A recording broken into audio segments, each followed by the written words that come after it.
Share screen. Okay.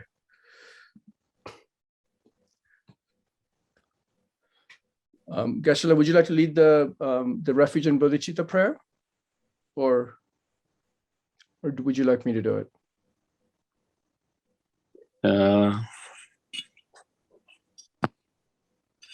Okay, I can do it. Maybe we can do the other prayer first. The Heart Sutra? Yeah. Okay. Oops. Oh. I prostrate to the Arya triple gem. Thus did I hear at one time, the Bhagavan was dwelling on a mass of vultures mountain in Rajagriha together with a great community of monks and a great community of bodhisattvas. At that time, the Bhagavan was absorbed in the concentration on the categories of phenomena called profound perception. Also at that time, the Bodhisattva Mahasattva Arya Avalokiteshvara looked upon the very practice of the profound perfection of wisdom and beheld those five aggregates also as empty of inherent nature. Then through the power of Buddha, the Venerable Shariputra said this to the Bodhisattva Mahasattva Arya Avalokiteshvara: how should any son of the lineage train who wishes to practice the activity of the profound perfection of wisdom? He said that, and the Bodhisattva Mahasattva Arya Avalokiteshvara said this to the Venerable Sharadvati Putra. Shariputra, any son of the lineage or daughter of the lineage who wishes to practice the activity of the profound perfection of wisdom should look upon it like this, correctly and repeatedly beholding those five aggregates also as empty of inherent nature. Form is empty, emptiness is form, emptiness is not other than form, form is also not other than emptiness. In the same way, feeling, discrimination, compositional factors, and consciousness are empty. Shariputra, likewise, all phenomena are emptiness, without characteristic, unproduced, unceased, stainless, not without stain, not deficient, not fulfilled. Shariputra, therefore, in emptiness there is no form, no feeling, no discrimination, no compositional factors, no consciousness, no eye, no ear, no nose, no tongue, no body, no mind, no visual form, no sound, no odor, no taste, no object of touch, and no phenomenon. There is no I element, and so on, up to and including no mind element and no mental consciousness element. There is no ignorance, no extinction of ignorance, and so on, up to and including no aging and death, and no extinction of aging and death. Similarly, there is no suffering, origination, cessation, and path. There is no exalted wisdom, no attainment, and also no non-attainment. Shariputra, therefore, there is no attainment. Bodhisattvas rely on and dwell in the perfection of wisdom, the mind without obscuration and without fear.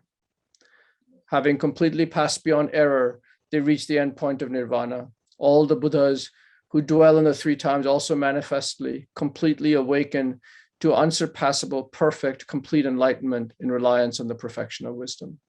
Therefore, the mantra of the perfection of wisdom, the mantra of great knowledge, the unsurpassed mantra, the mantra equal to the unequal, the mantra that thoroughly pacifies all suffering, should be known as truth, since it is not false.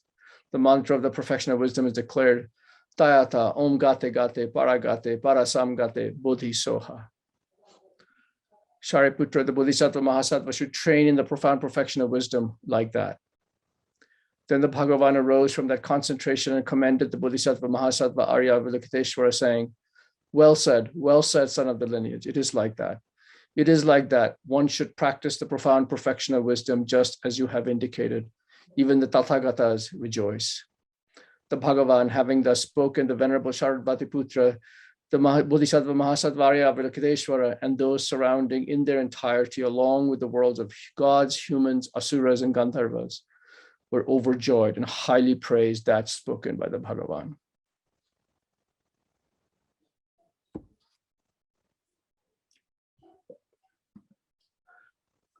Geshe, should we do the prayer, the refuge and bodhicitta prayer?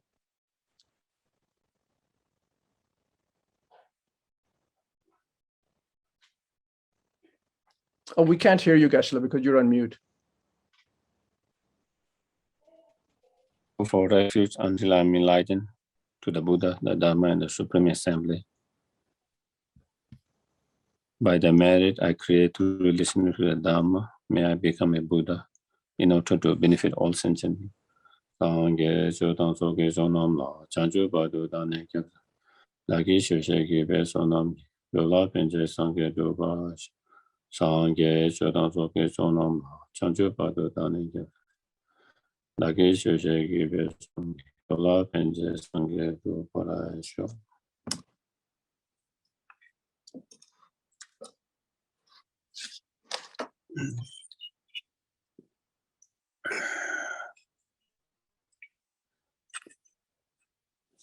Okay. So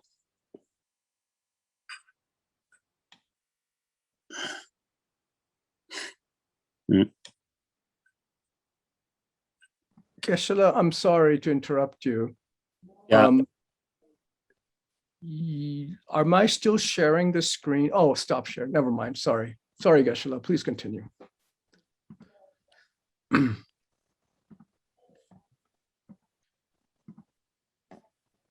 Okay.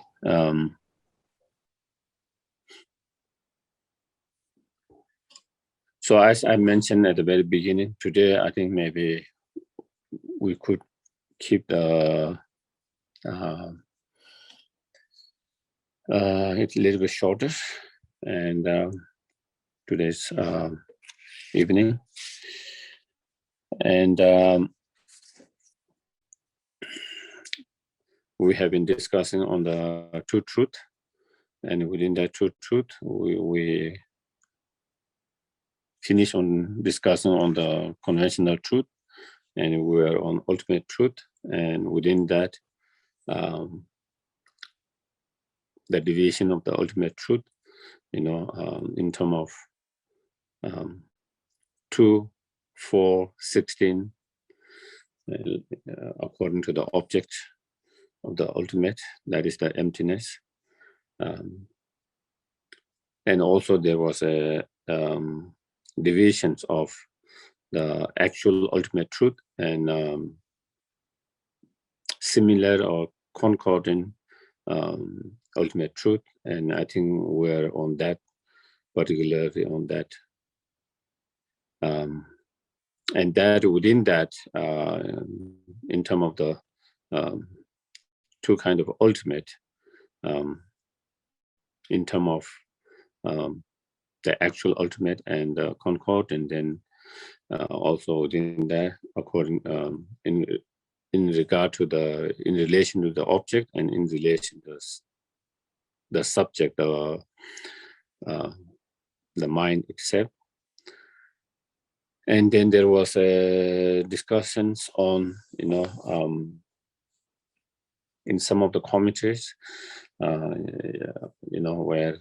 the actual ultimate is in relation to the subjects, is the emptiness.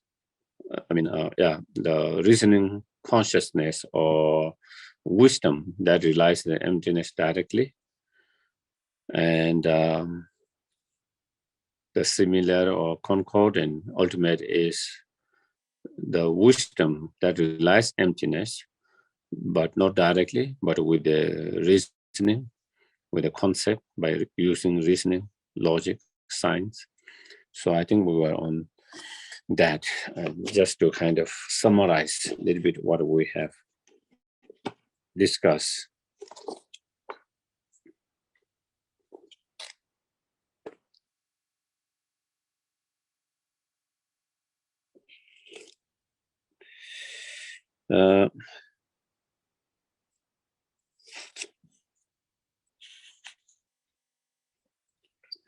And I think we might have just I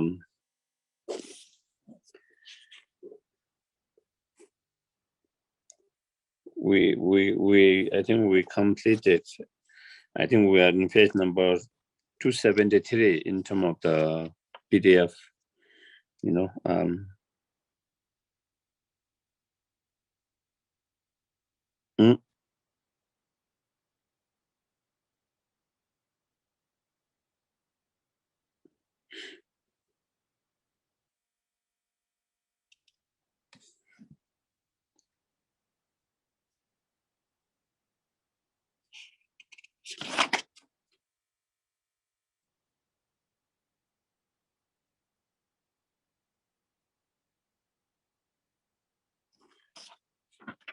And as it is giving some other explanations,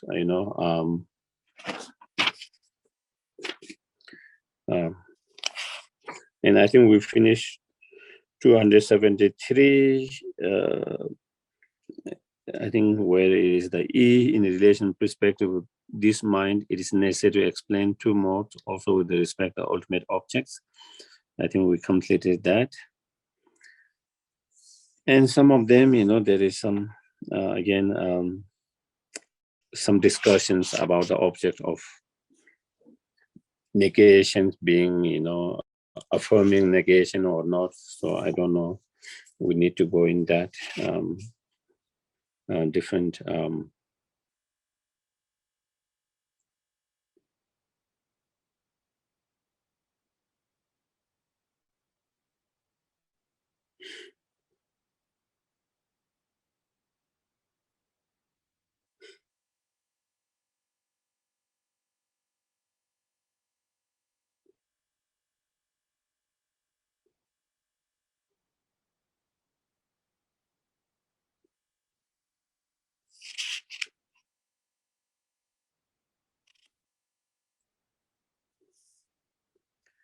Yeah. And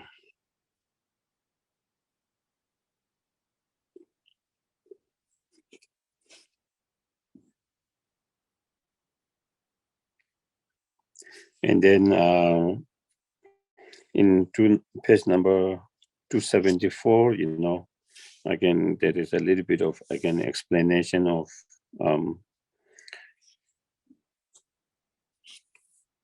what is the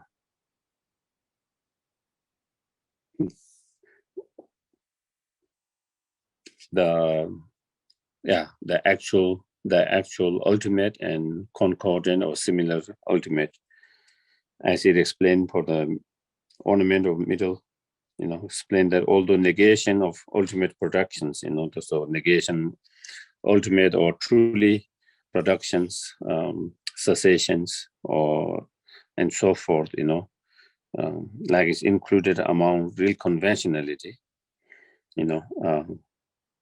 and is concordant ultimate,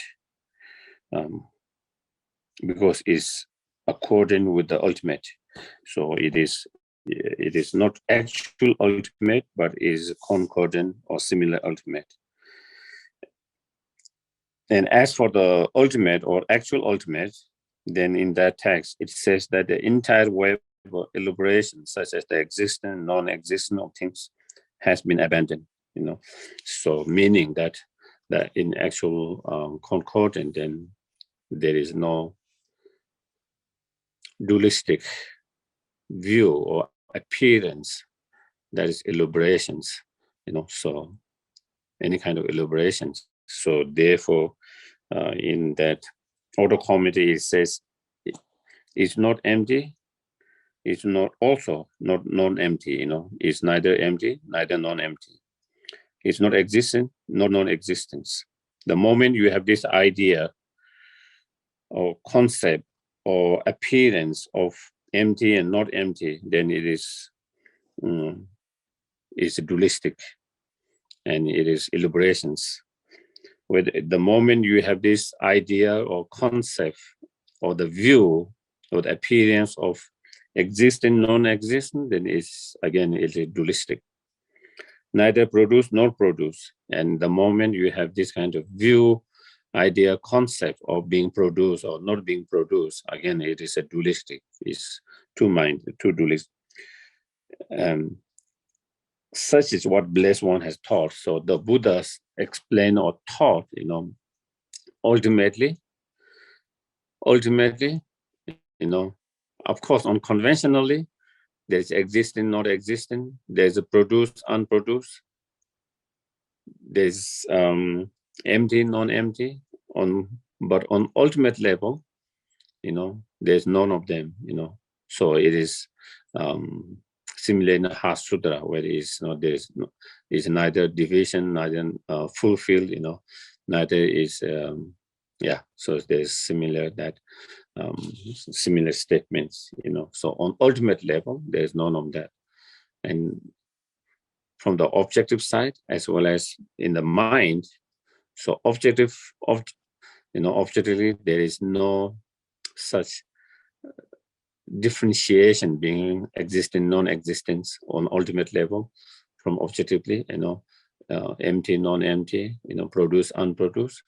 Not only that, on subjective level, when you have direct realization of emptiness in that meditative, that wisdom that is in the meditative equipoise that realizes the emptiness directly, then there is no thoughts, there is no view, there's no concept, there's no appearance of one of them.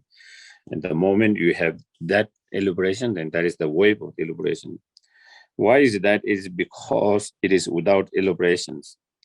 And suchness or emptiness free from the entire wave of conceptuality, So emptiness, whether we talk about the object itself or the subjects, the Arya exalted wisdom that realizes emptiness directly in that meditative equipoise, then there is none of those dualistic appearance, view, concept, and so that is the ultimate, that is the actual ultimate here. So here it says, as explained here, the wave of conceptuality, the conceptuality, the view idea about all these different, is a wave of elaborations, good and bad, better and worse,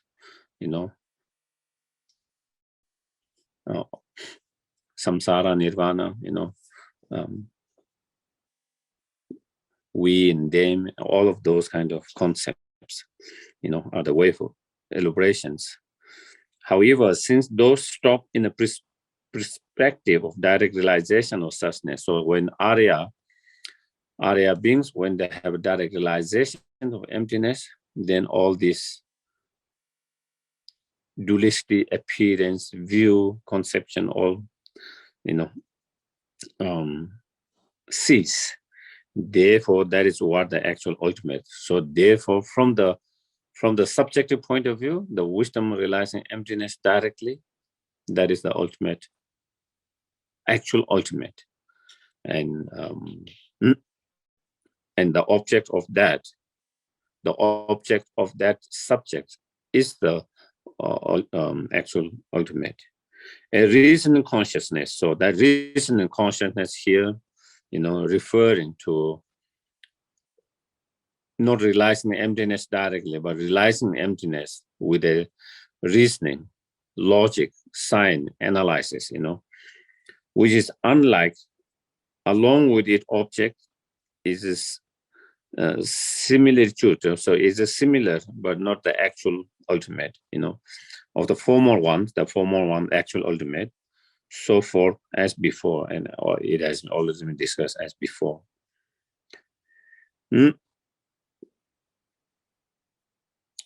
So not only the subject, but also in relation to the object, then there can be also two, the actual ultimate and concordant or similar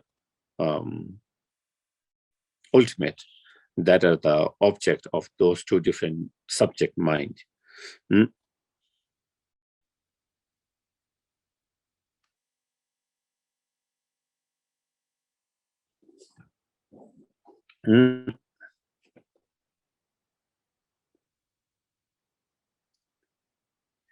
then indication of number of truth is definite, so in many sutras and in many commentaries, it is explained there's no three truth, but there's only two truth.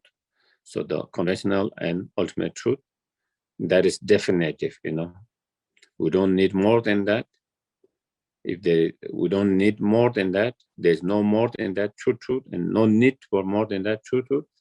And if it's less than true truth, then again, all phenomena will not be able to contain, or contains, but when there is truth, then all the phenomena, all that exists can be contained within those two truth, and neither we need more than the truth, neither there is more than the true truth. And so therefore it's definitive. And so basically it's saying, something that is deceptive and something that is undeceptive are, mutually exclusive, and there are contradictions, there are contradictions. And so therefore, that deceptive nature and undeceptive nature pervade in all the objects, all the phenomena or the object of knowledge, mutually exclusive manner. Therefore, they also exclude third group or third truth. And so therefore, there is no true truth. For that reason, you should know that with respect to the object of knowledge, the enumerations as the true truth is definite. There's no three truth, but there's only true truth. And the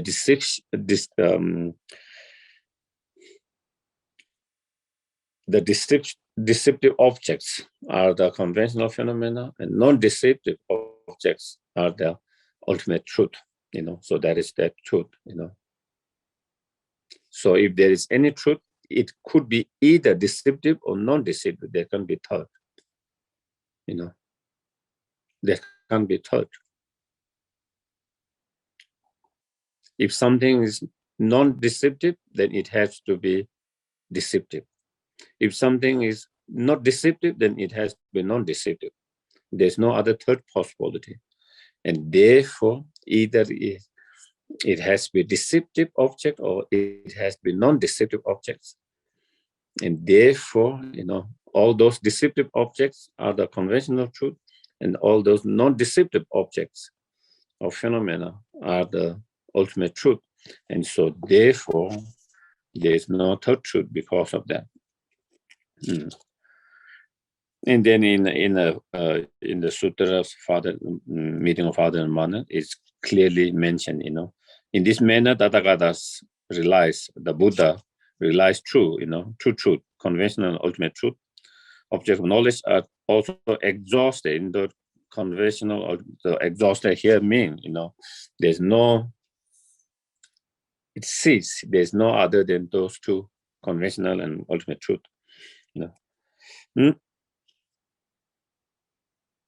And also in the next, in terms of other, noble concentration definitely showing suchness, even in that it clearly everything is either conventional truth or likewise an ultimate. It is either conventional or relative or ultimate truth. Third truth, whatever does not exist. And the reason already given before, because the objects have to be either deceptive object or non-deceptive object, there's no third possibility. And because of that, so not only there is a quotation from many sutras, but the reasoning is that,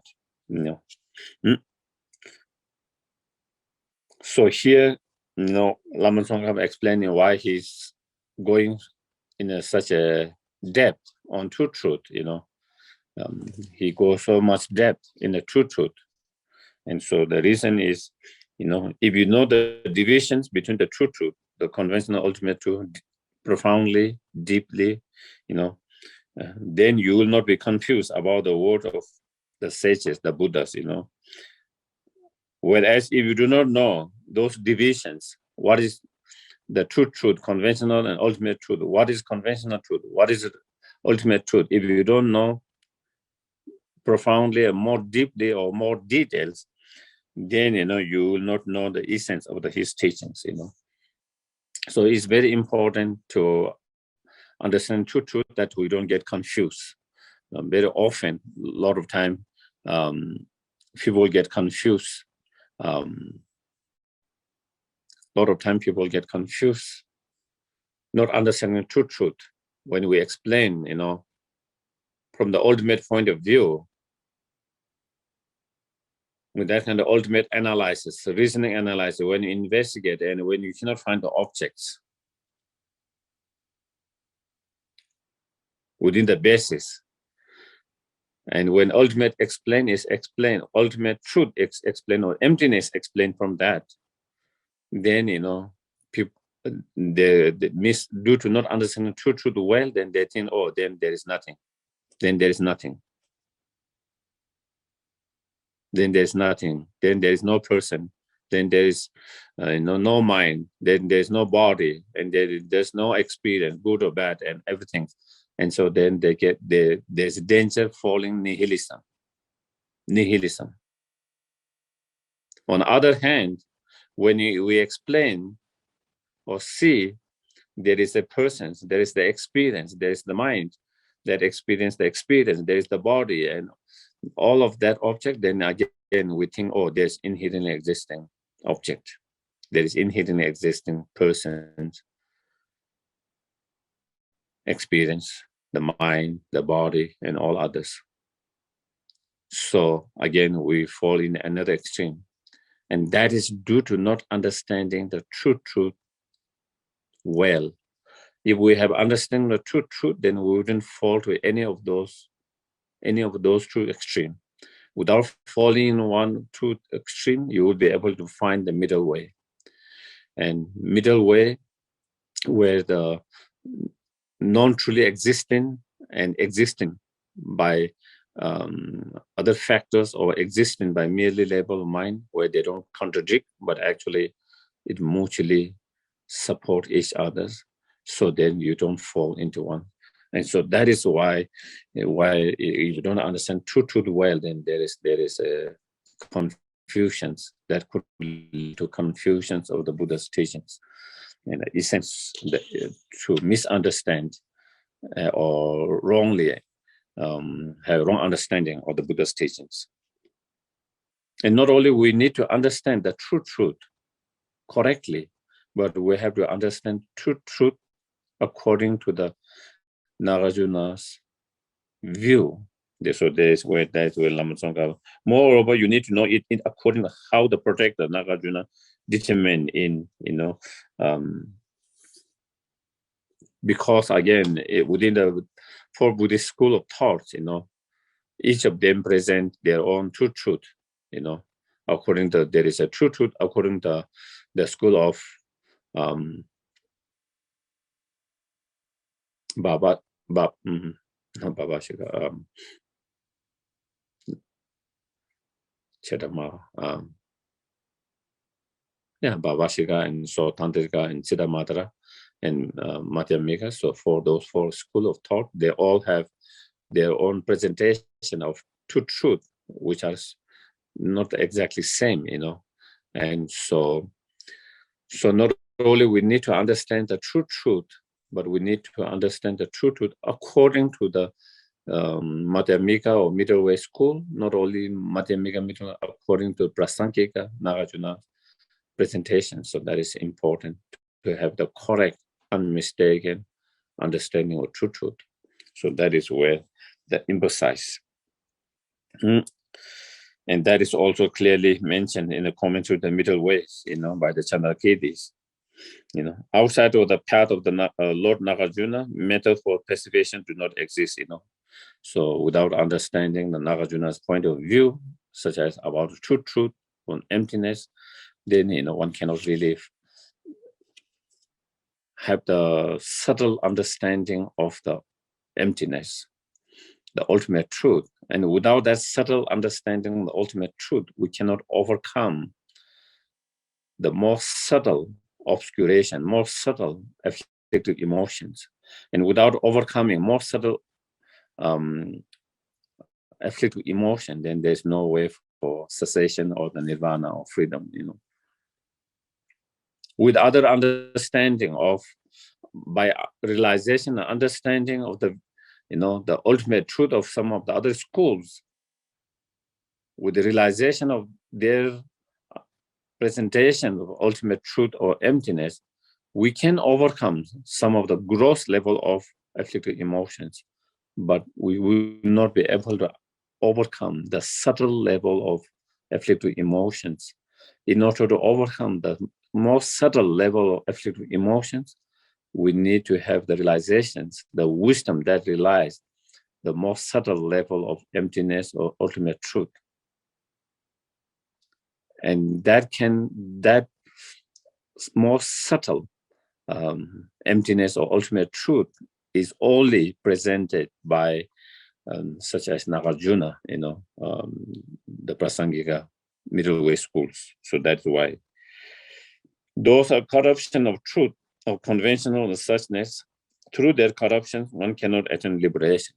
If we have misunderstanding, if we don't have the correct, subtle understanding of the true truth, then we will not be able to achieve liberation, because with that wisdom, realization, both true truth is still on very gross level, even though you have some understanding of true truth on very gross level, but your understanding of very subtle true truth is still mistaken.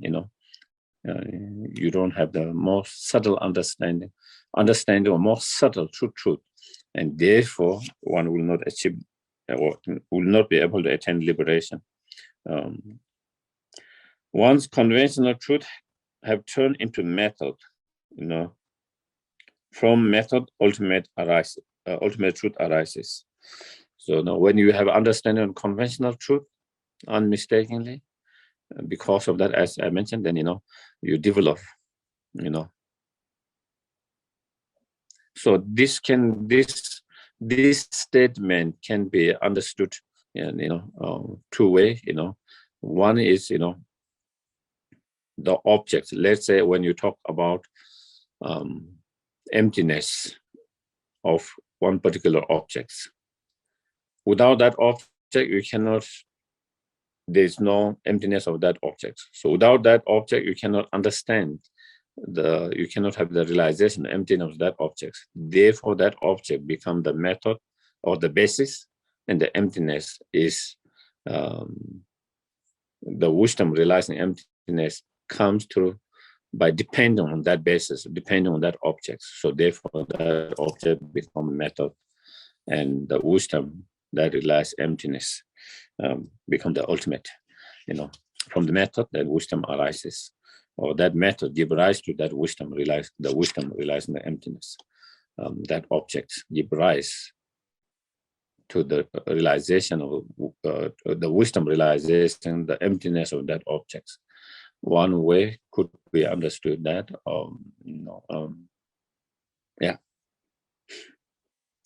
one who does not know these twofold divisions, the conventional and the ultimate truth, enter bad path due to the wrong conception, and then we can have a misunderstanding, and due to misunderstanding, then we can be on the wrong path instead of the right path to liberation and to the nirvana. And therefore, here Lama Tsongkhapa is extremely important for those who want liberation to be skilled in true truth. Therefore, understanding the true truth correctly, unmistakably, is very, very important.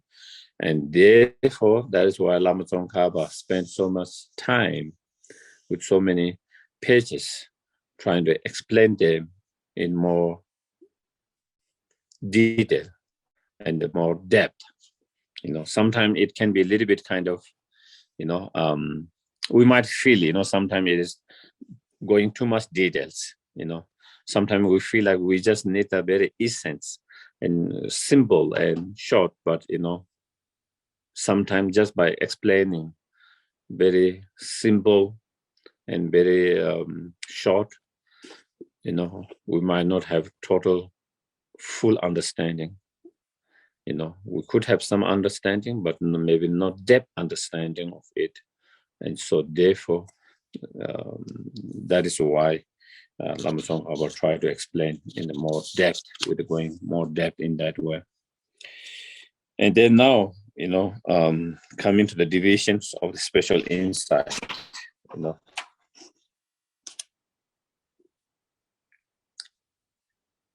First of all, I think it might come, we have to make difference between special insight, and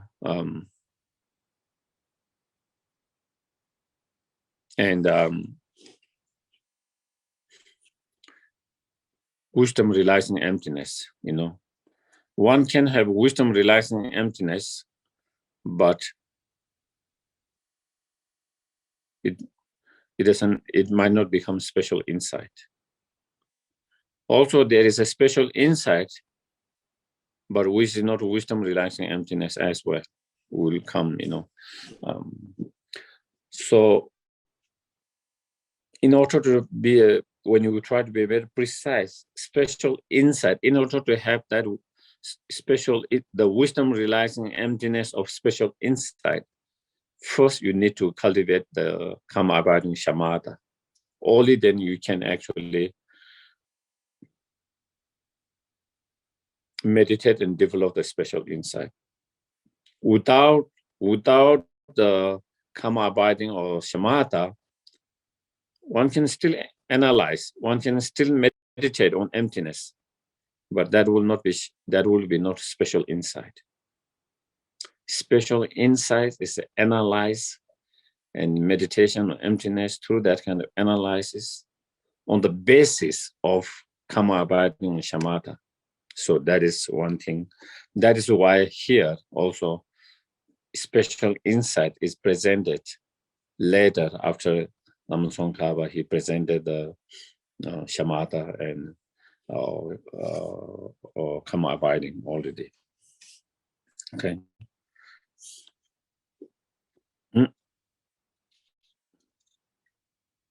In Tibetan is a hlakton for the special insight.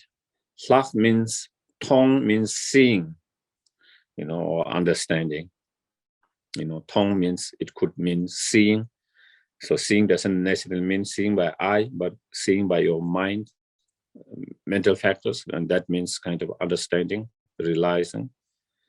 Tong, hlak means more or special, seeing more or understanding more, realizing more. More than what? More than what?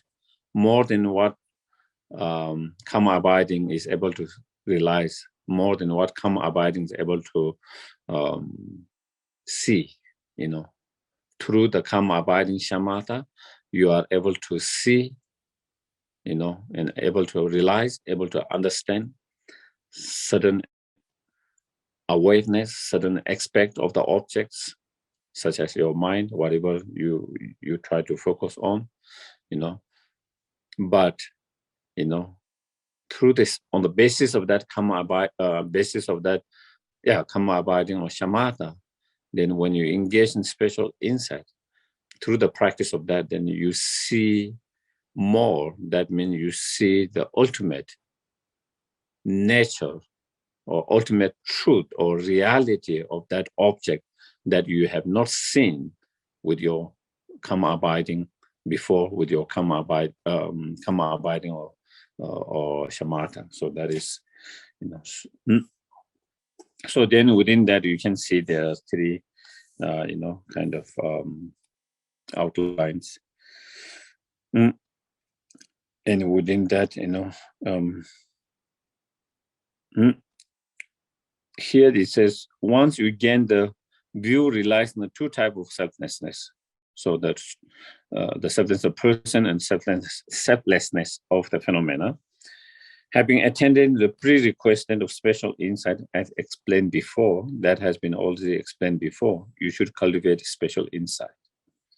Okay, so prerequisites, kind of, the preliminary before the special insight. Of course, what is been explained already, Je Tsongkhapa explained mainly, that we need to study and learn.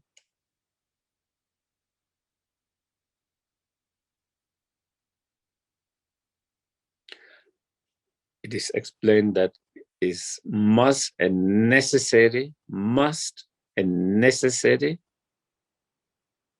to hear the teachings on emptiness, the ultimate truth. One must hear, that means studying, here. And once you have heard that, when you have studied on emptiness, on ultimate truth, then you try to reflect what you have studied, what you have learned, what you have heard, the meaning of that emptiness, or ultimate truth. Then you need to reflect until you get certainty. Oh, this is it, until you get certainty. Oh, that is what it is, First you study, you learn, and then you think on thinking, reflect, think, reflect, with many, many different way of thinking, with many, many different of reflecting, with so many different analyze, with many different reasoning, and so forth, from many different point of view. And as you think and as you reflect, then your certainty on what is the meaning of emptiness, or the nature of emptiness, or the ultimate truth, become more and more certainty. So you have total convinced. Oh, there's absolutely no other way that is it. You're totally convinced with total certainty on that. And that is not enough. Even when you come to that certainty, you might have come to a certain understanding of certain certainty, but that might not become part of your thinking, or part of your attitude, or part of your thing all the time. So you meditate, contemplate on that certainty that you have already developed, the conviction and certainty about the emptiness, about the ultimate truth that you have developed. You try to repeat it again. It's like, how to do the certain exercise or certain yoga. You absolutely know, or this is how it should be done, how many stretch, how many, all of that. But to get used to it, that it become effortless, you try to do that same exercise again and again, or yoga again and again, over the time, repeating same pattern, same exercise again and again. Same thing, that is what meditation in our mind. We repeat that again and again, the certainty that you have already developed through meditation or contemplation, whatever you call. And then, then that certainty become part of your thinking, part of your mind all the time, all the time. The moment you see the object, immediately, without reminding, without putting effort, you are able to see the ultimate truth or ultimate nature of that phenomena immediately. Or without having to think, oh, that is not inherent existence because this and that. But just by seeing that, you are able to immediately see its non-truly existence, And so it is, but it appear truly existent, then you are able to immediately know, you see that as illusions, and so like that. So therefore that you need to do that kind of meditation. And so therefore, in order to, so that is what one of the must prerequisites that you need, must for the special insight, is that the wisdom through meditation, contemplation, meditation, and reflection of thinking and hearing. Those are the must. And to do that, then we have to study and learn and from someone who have the knowledge. If they have the experience, direct experience, that would be wonderful. Even they don't have the direct experience, at least who can explain that unmistakably, correctly, who can explain unmistakably correctly. So we try to rely on a teacher that who can explain that correctly and unmistakably, and studying through that. Those are the crucial importance prerequisite for the special insight. Lama Tsongkhapa explained, and of course many others,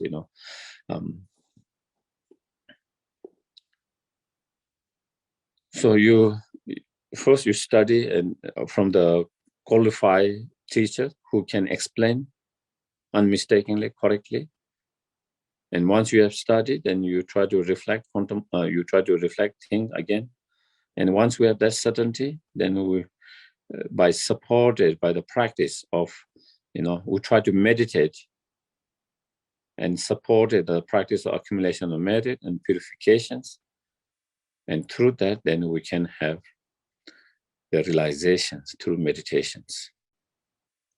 And that is what we are trying to develop, trying to develop the realizations through the meditations that come through meditation. And therefore, as Kamala Shila explained in stages of meditations, also he speak about three kinds of wisdom. Wisdom of hearing, wisdom of reflections or thinking, and wisdom of meditation, how each of wisdom. First, we have the wisdom through hearing, through studying. Then that wisdom gets more refined and more profound when you started to think and reflect, and then you develop wisdom, understanding of that reality or that object, not only just from studying and hearing, but through reflection and contemplation. Reflection and thinking. Then again, once you have certainty on that, again, you try to continue to, meditate, contemplate, and meditate. And through that meditation, your wisdom gets even more refined and even more profound. And then you develop wisdom through meditations. And so through those, and so those are the requirements here, as Lama Tsongkhapa says. And of course, for special insight, also Karma abiding is another requirement, special insight itself. As I mentioned, Karma abiding not required to actually meditate on emptiness itself, contemplate on emptiness itself, but to do the real special insight, then definitely you need Karma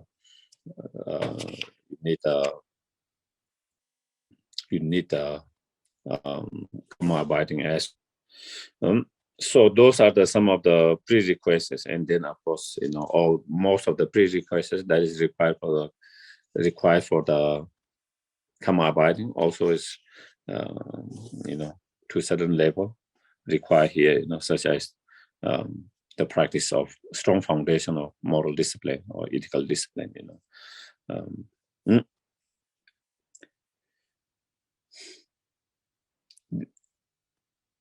So here again, Lama Tsongkhapa says, special insight will be cultivated by ordinary being, will mainly be explained. So even though there are many practices of special insight for the, kinds of more ordinary beings at the more beginning stages, and then special insight meditations for much more advanced practitioners, such as when someone has reached, high level of practice on tantric, on completion stages, in tantric, for example, again, in order to have a realization of the completion stage in tantric, first you need to have a realizations of the stages of generation in tantric. And in order to have the realization of the stages of generations, then you need to have, the realizations of a certain level of realization of the foundational common path. And that is three principal aspects of path, renunciation, bodhisattva, and understanding of emptiness. You need to have that, And so for those practitioners who have already have the realization of common path, and then who have realization of the generation of stages in tantric, and then who have reached, ultimate completion stage of the tantric path, for them there is another special way of, unique way of meditating on special insight. And Lama Tsongkhapa here, and he's not going to explain that part. That one is more related with a special technique for a more advanced practitioner in tantric completion stages. And so here he's going to explain more for those more who are still on common path, more who are ordinary or still on more beginning stages. So that's where. Now, how many type of special insight are there here? So they are here, not a special insight of exalted level. So he's not going to explain that exalted level here, explaining in the completion stage of the tantric path, But special insight you should cultivate while still an ordinary being will mainly be taught. And so here Lama Tsongkhapa is going to explain mostly for those who are still on ordinary common path, Yeah, I think maybe I don't have to go so much, but like when you have a completion stages, and when you have reached that point, and when you meditate on that special insight, then you don't use analysis in that meditations. You don't use analysis. If you use analysis, it become obstacles. So then you use single pointedness to meditate on that special insight by, with certain techniques to kind of dissolve all the ordinary thoughts, all the ordinary thoughts through certain technique of meditation. You dissolve all the ordinary thoughts, and then you manifest the more subtle clear light mind. And you, by dissolving all these ordinary thoughts, conceptions, then you generate and manifest the most clear light mind, most subtle clear light mind. And that most subtle clear light mind does not do that kind, and then you use that most subtle clear light mind for that special insight meditations. And that you don't use analysis, because all this analyzing concept and thought has been already dissolved. So it is a very special technique for a very highly developed practitioner. So that one, he's not going to explain, Lama Tsongkhapa enough. So that technique and that technique at the very beginning is very different. At the very beginning level, when we do, then we need, when we meditate on special insight, we need analysis. We need to analyze the object. We need to use reasoning, logic, science, analysis. And those, and those are the thoughts and concepts that we use for analyzing and using reasoning and logic and science. So that is why that techniques is different. But so yeah.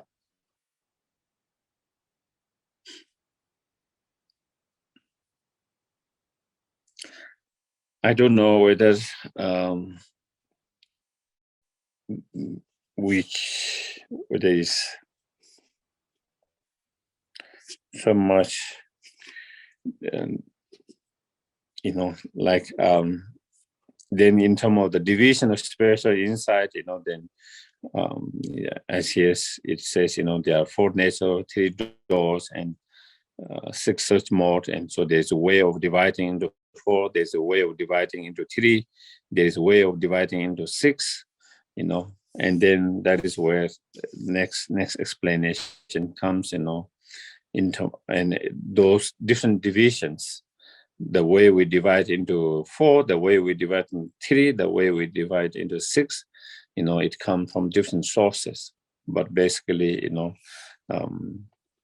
it's a different way of dividing it, it's a different way of dividing it. So I don't know. I think maybe you could just read it,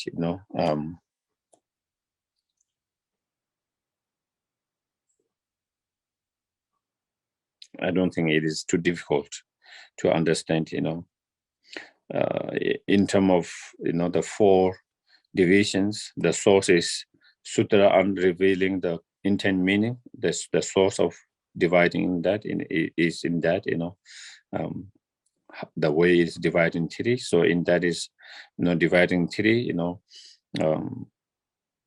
first one is observing the varieties, that is conventional phenomena, observing the conventional phenomena, analyzing the conventional phenomena. So that is one. Secondly, discernment of the observe of the mode. And second one is analyzing the ultimate reality, the emptiness. So basically, one is analyzing conventional phenomena, and one second is analyzing the ultimate truth or the emptiness.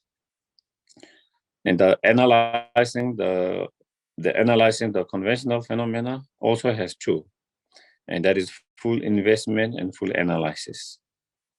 And the meaning of that will be explained later. Also, second, the analysis of ultimate truth or emptiness also has 2. And again, it's the same, investigation and analysis. And what the difference between the investigation and analysis is, investigations is a course or goals analysis, without going so subtle and details. Whereas the analysis, meaning, analyzing the object in more subtle and profound, more going into much more detail, in much more subtleties. So that is the difference. So that is the 4 way of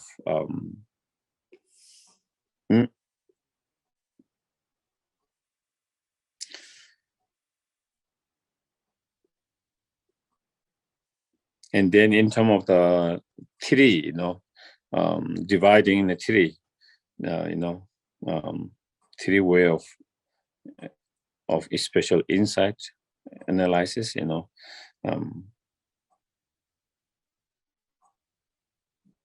one is the analysis that come through the signs arising from the sign. The other is analysis or special insight that arise from the truly searching. And then the other one is, the special insight that arise from individual analysis. Again, it comes from the same sutra, that kind of. And then here the example giving, illustrate, for example, if we were analyzing selflessness of persons, selflessness, meaning of the selflessness. So what the first from what the analyze from the sign is, you analyze and observe the selflessness that already been asserted, So through reasoning, logic, and science, you have already have a certain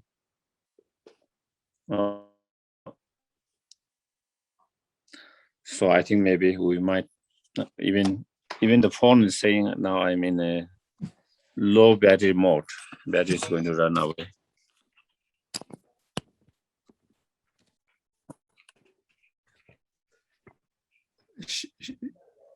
Shall we do our prayers then, Geshe?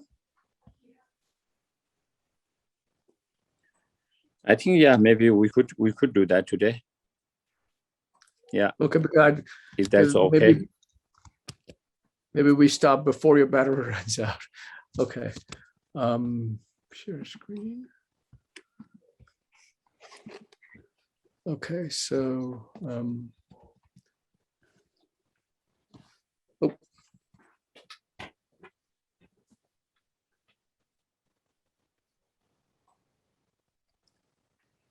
Yawadi nyodo da lama sangye do kyo ne do wa ji jama le pa te ye sala kwe para sho.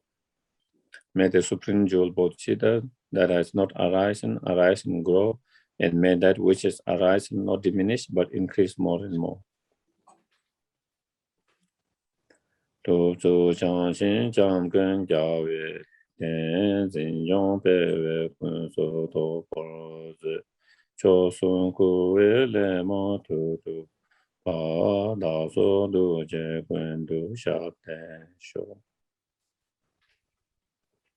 The wish granting, wish fulfilling jewel, source of every single benefit and happiness in this world, to the incomparable kind, Tenzin Gyatso, I beseech, may all your holy wishes be spontaneously fulfilled. Venerable One, to you whose kindness exists, that of all conqueror, for those wanders in far off places, especially the West, mindful of your loving concern for us, in intentional descending again into a family of far distant land, we make this request, O Lama, please live long. Okay. Geshe, may we make this prayer? You don't. May we make this prayer for you? No, I don't think we need to do that. Yeah. Okay, Geshe, we'll do it after you leave. Then, Geshe. Yeah. We don't have to do that. Okay. Thank you. Thank you, Geshe. Thank you, everyone. Thank you. Thank you, Geshe. Good night, everyone. Good And night. Have a good Thanksgiving. Happy holiday. Happy holiday. Wish you happy holiday. Good night. Thank you, Geshe. Good night. Thank you. Thank you.